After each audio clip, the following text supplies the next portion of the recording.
നമസ്കാരം, ഡ്രൈവ് ഡിലീഷ്യയുടെ മറ്റൊരു outdoor cooking വീഡിയോയിലേക്ക് സ്വാഗതം. ഇന്ന് നമ്മൾ ഉണ്ടാക്കാൻ പോകുന്ന കാര്യമല്ല നിങ്ങളോട് ആദ്യം പറയുന്നത്. ഇന്ന് നിങ്ങളോട് ഒരു സ്പെഷ്യൽ താങ്ക്സ് ആണ്. എന്തിനാണെന്നറിയാമോ? നമ്മൾ 1K സബ്സ്ക്രൈബേഴ്സ് ക്രോസ് ചെയ്തിരിക്കുകയാണ് നിങ്ങളുടെ സപ്പോർട്ടോടുകൂടി. അപ്പോൾ എല്ലാവർക്കും ആദ്യം തന്നെ താങ്ക് യു. അപ്പോൾ തുടർന്ന് നിങ്ങളുടെ സപ്പോർട്ട് പ്രതീക്ഷിക്കുന്നു. ഇന്ന് നിങ്ങൾക്കായി ഞങ്ങൾ ഉണ്ടാക്കാൻ പോകുന്നത് ഒരു സ്പെഷ്യൽ ഐറ്റമാണ്. അത് നിങ്ങൾക്ക് എല്ലാവർക്കായിട്ട് ഞങ്ങൾ ഡെഡിക്കേറ്റ് ചെയ്തിരിക്കുന്നു. ഇന്നത്തെ ഐറ്റം ബീഫ് കിഴി ബിരിയാണിയാണ്. നിങ്ങളിൽ പലരും ഞങ്ങൾക്ക് പേഴ്സണലി മെസ്സേജ് അയച്ചു ഈ ഐറ്റം ചെയ്യാനായിട്ട്. അപ്പോൾ ഞങ്ങൾ ഓർത്ത് 1K സ്പെഷ്യലായിട്ട് ഇതങ്ങ് ചെയ്തേക്കാവുന്ന. അപ്പോൾ നമുക്ക് കുക്കിങ്ങിലേക്ക് പോകാം. അപ്പോൾ നമ്മുടെ കിഴി ബിരിയാണിക്കുള്ള ബിരിയാണി അരി നമ്മൾ 1 മണിക്കൂർ മുമ്പേ കുതിർത്ത് വെച്ചിട്ടുണ്ടായിരുന്നു. ഇതിപ്പോൾ ഏകദേശം 1 മണിക്കൂർ കഴിഞ്ഞ് ഇനി നമുക്കിത് അടുപ്പത്തിടാനായ സമയമായി. ഞാൻ വെള്ളവും തിളയ്ക്കാൻ വെച്ചിട്ടുണ്ട്. വെള്ളം ഇപ്പോൾ ഏകദേശം തിളച്ചിട്ടുണ്ട്. അതിനേക്ക് നമുക്കിനി ഈ ബിരിയാണി അരി ഇടാം.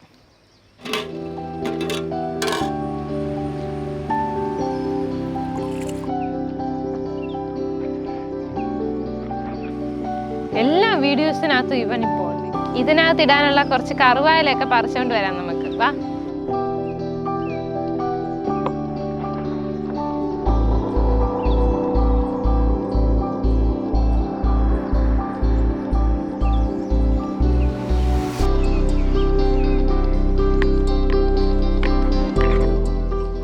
അപ്പോൾ ഇതാണ് നമ്മുടെ കറുവാപ്പട്ടയുടെ മരം. ഇതിനകത്തുനിന്ന് കുറച്ച് നമുക്ക് ഇല ഫ്രഷായിട്ട് പറിച്ച് നമ്മുടെ ബിരിയാണി അരി തിളയ്ക്കുന്നതിനകത്തോട്ട് ഇടാം.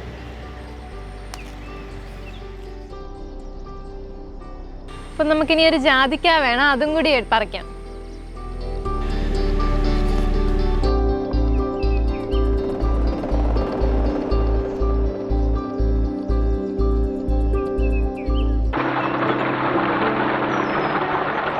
നമുക്ക് ഇതിനകത്തിടാൻ വേണ്ടി ജാതി പത്രി വേണം. ആദ്യം നമ്മളത് ഇളക്കാം.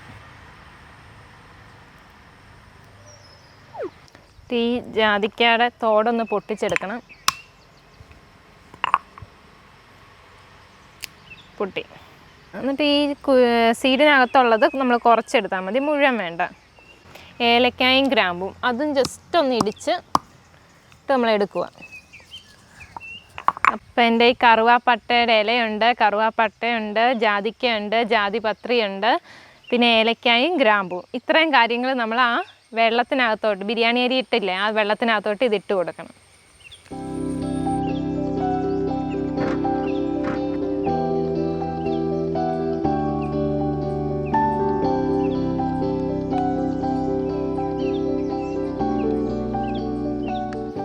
ആവശ്യത്തിനുള്ള ഉപ്പ് നമ്മൾ ഇതിനകത്തോട്ട് ആഡ് ചെയ്യുക.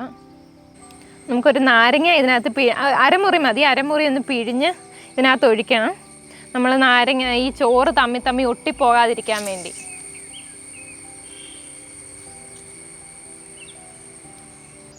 നമ്മുടെ ബിരിയാണിക്കുള്ള ബിരിയാണി അരി അവിടെ റെഡി ആകുമ്പോഴത്തേക്ക് അതിനുള്ള ബീഫും കൂടെ നമുക്ക് റെഡിയാക്കാം. ആ സമയത്തിന് നമുക്ക് നന്നായിട്ട് കഴുകിയെടുക്കാം.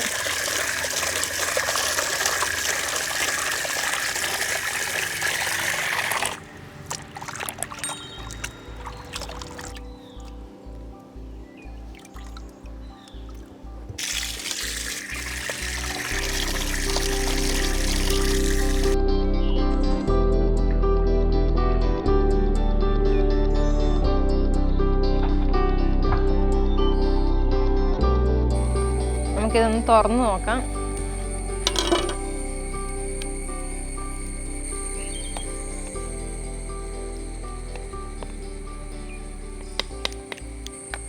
നമ്മുടെ ചോറ് ഏകദേശം റെഡി ആയിട്ടുണ്ട്. ആ ബിരിയാണി അരിയുടെ മണമൊക്കെ വരുന്നുണ്ട്, ആ കറുവാപ്പട്ടയുടെയും ഒക്കെ സ്മെല്ല് വരുന്നുണ്ട്. നമുക്കിതിനി വാർക്കാം.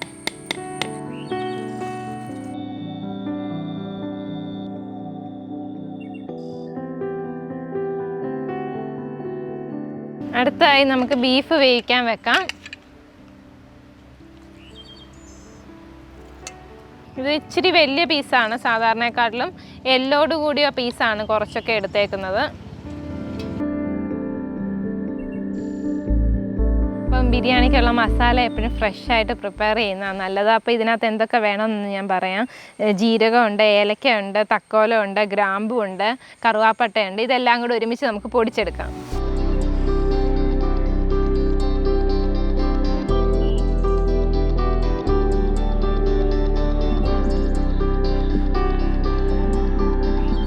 ഇതിപ്പം നന്നായിട്ട് പൊടിഞ്ഞിട്ടുണ്ട്. നമുക്കിനി ആ ഏലക്കയുടെ തൊലി അങ്ങ് എടുത്ത് മാറ്റാം. ഇപ്പം നല്ല മസാലയുടെ മണം വരുന്നുണ്ട്. എപ്പോഴും മസാല ഫ്രഷായിട്ട് പൊടിച്ച് ചേർക്കുന്നതാണ് നല്ലത്. കണ്ടോ, നന്നായിട്ട് അരഞ്ഞിട്ടുണ്ട്.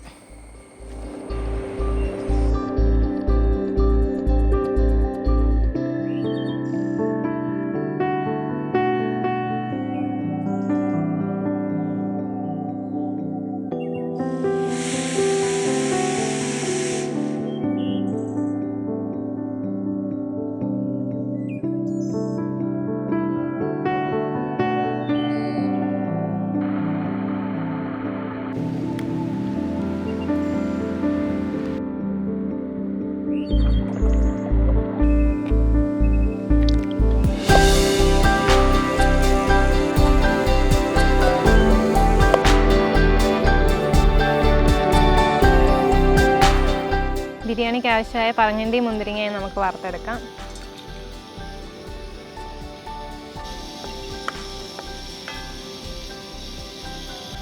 മുന്തിരിങ്ങ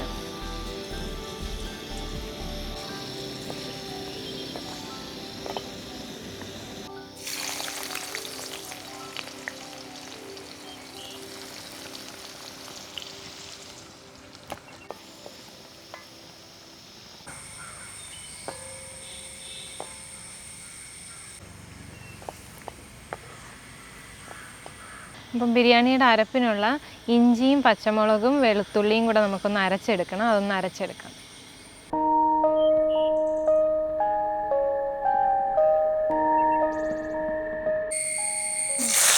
അരപ്പിനാവശ്യമുള്ള സവാള,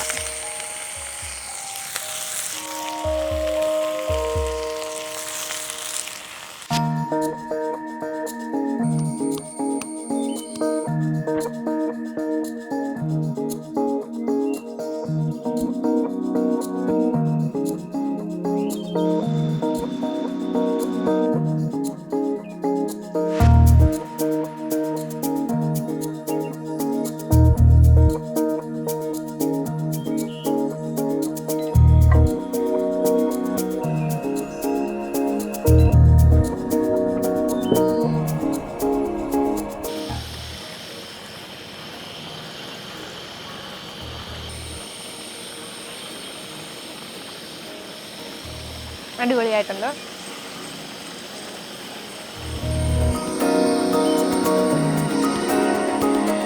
ഇവിടെ ഞാൻ പച്ചമുളകാണ് കൂടുതൽ അരച്ചത്. ഒരു ചെറിയ സ്വല്പം കളറിന് വേണ്ടി മാത്രം ഒരു ഇച്ചിരി മുളക് പൊടി ഇട്ടെന്നേ ഉള്ളൂ. അതുകൊണ്ടാണ് ഇങ്ങനെ ഈ ഒരു കളറ്, പച്ചമുളക് അരച്ചുകൊണ്ടാണ്. നമ്മുടെ മല്ലിയൊക്കെ തീരാറായി, ഇനി അടുത്തത് നടണം. കുറേ ഉണ്ടായിരുന്നു. ഓൾ സ്പൈസിൻ്റെ മരം, ഇത് വേണേലും നമുക്ക് കറുവാപ്പട്ടയൊക്കെ ഇടുന്ന പോലെ നമുക്ക് ഇടാൻ പറ്റുന്നതാണ്.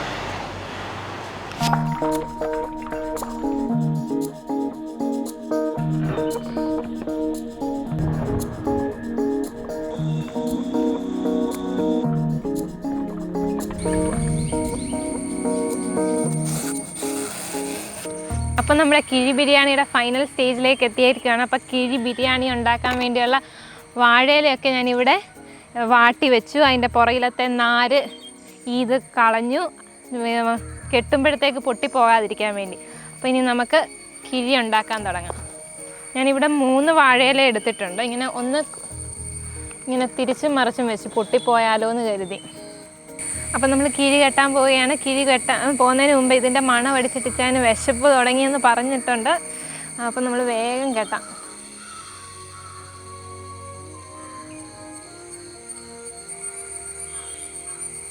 അപ്പോൾ ഇതിനകത്തേക്ക് നമ്മൾ ഇതുവരെ നെയ്യ് ആഡ് ചെയ്തില്ലായിരുന്നു. നെയ്യ് ആഡ് ചെയ്യുക. വീട്ടിൽ തന്നെ ഉണ്ടാക്കിയ നെയ്യാണ്. ഇതിനകത്ത് വേണമെങ്കിൽ നെയ്യ് ഒരുക്കുന്ന സമയത്ത് നിങ്ങൾക്ക് കുറച്ച് മഞ്ഞൾപ്പൊടിയും കൂടെ അതിനകത്തിട്ടാൽ കുറച്ച് മഞ്ഞ കളറ് കിട്ടും. നമ്മുടെ ബീഫ് നല്ല മണം വരുന്നുണ്ട് കേട്ടോ.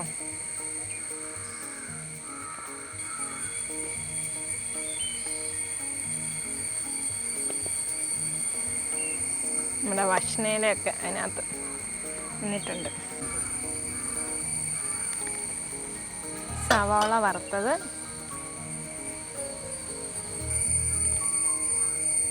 നെയ്യും കൂടെ ഒഴിക്കാം.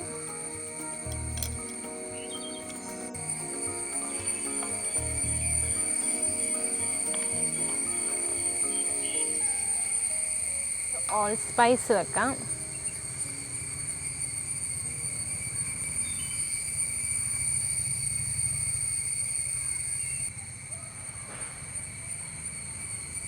വീണ്ടും കുറച്ച് പറങ്ങണ്ടിയും മുന്തിരിങ്ങയൊക്കെ ഇടാം.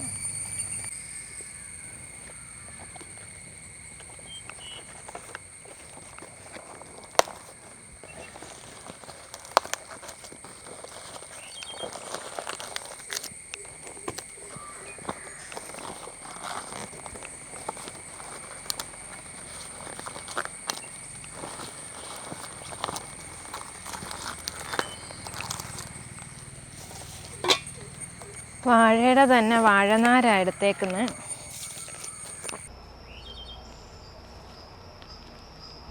അപ്പം നമ്മുടെ കിഴി ബിരിയാണി റെഡി ആയിരിക്കുകയാണ്. പക്ഷേ കഴിക്കുന്നതിന് മുമ്പ് ഒന്നുകൂടി ഇതൊന്ന് ആവി കയറ്റിയെടുക്കണം. അപ്പം നമ്മൾ അപ്പച്ചെമ്പിനകത്ത് ഇച്ചിരി വെള്ളം ഒഴിച്ചിട്ടുണ്ട്. ഇതിനകത്തേക്ക് ഇറക്കി നമ്മൾ 2 കിഴി ഉണ്ടാക്കിയിട്ടുണ്ട്. പക്ഷെ നമുക്ക് ഒരു സമയത്ത് ഒരെണ്ണേ വെക്കാൻ പറ്റത്തുള്ളൂ.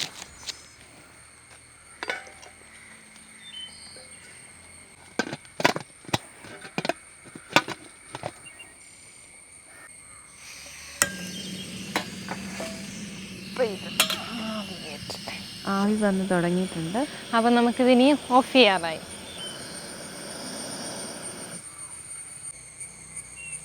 ഹായ്, നമ്മുടെ സംഭവം അടിപൊളിയായിട്ട് റെഡി ആയിട്ടുണ്ട്. അയ്യോ ചൂടുണ്ട്, അയ്യോ ഇങ്ങോട്ട് മാറ്റാം. വാഴയില പൊതിഞ്ഞ് കഴിക്കുന്നതിനൊരു പ്രത്യേക ടേസ്റ്റ് അല്ലേ ദിനമോളെ? അതെ അതെ, ഞങ്ങൾക്ക് 2 പേർക്കും വാഴയില കഴിക്കുന്നത് ഭയങ്കര ഇഷ്ടമാണ്. നമ്മുടെ സാധനം റെഡി ആയിട്ടുണ്ട്. നല്ല സ്മെല്ലൊക്കെ വരുന്നുണ്ട്. വാഴയിലയുടെയും നെയ്യുരുകിയൻ്റെയും കറുവാപ്പട്ടയുടെയും ഓൾ സ്പൈസിൻ്റെ എല്ലാത്തിൻ്റെയും മണം വരുന്നുണ്ട്.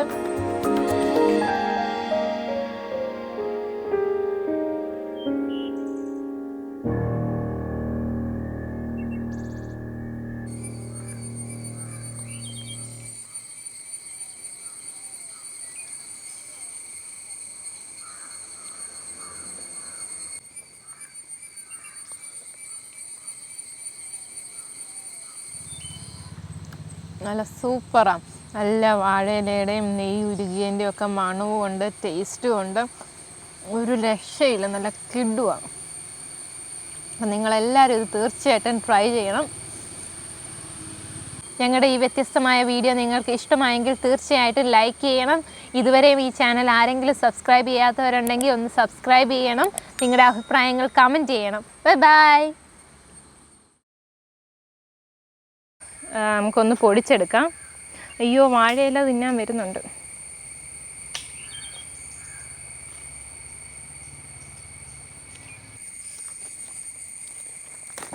പുറകെ പശുവുണ്ട്.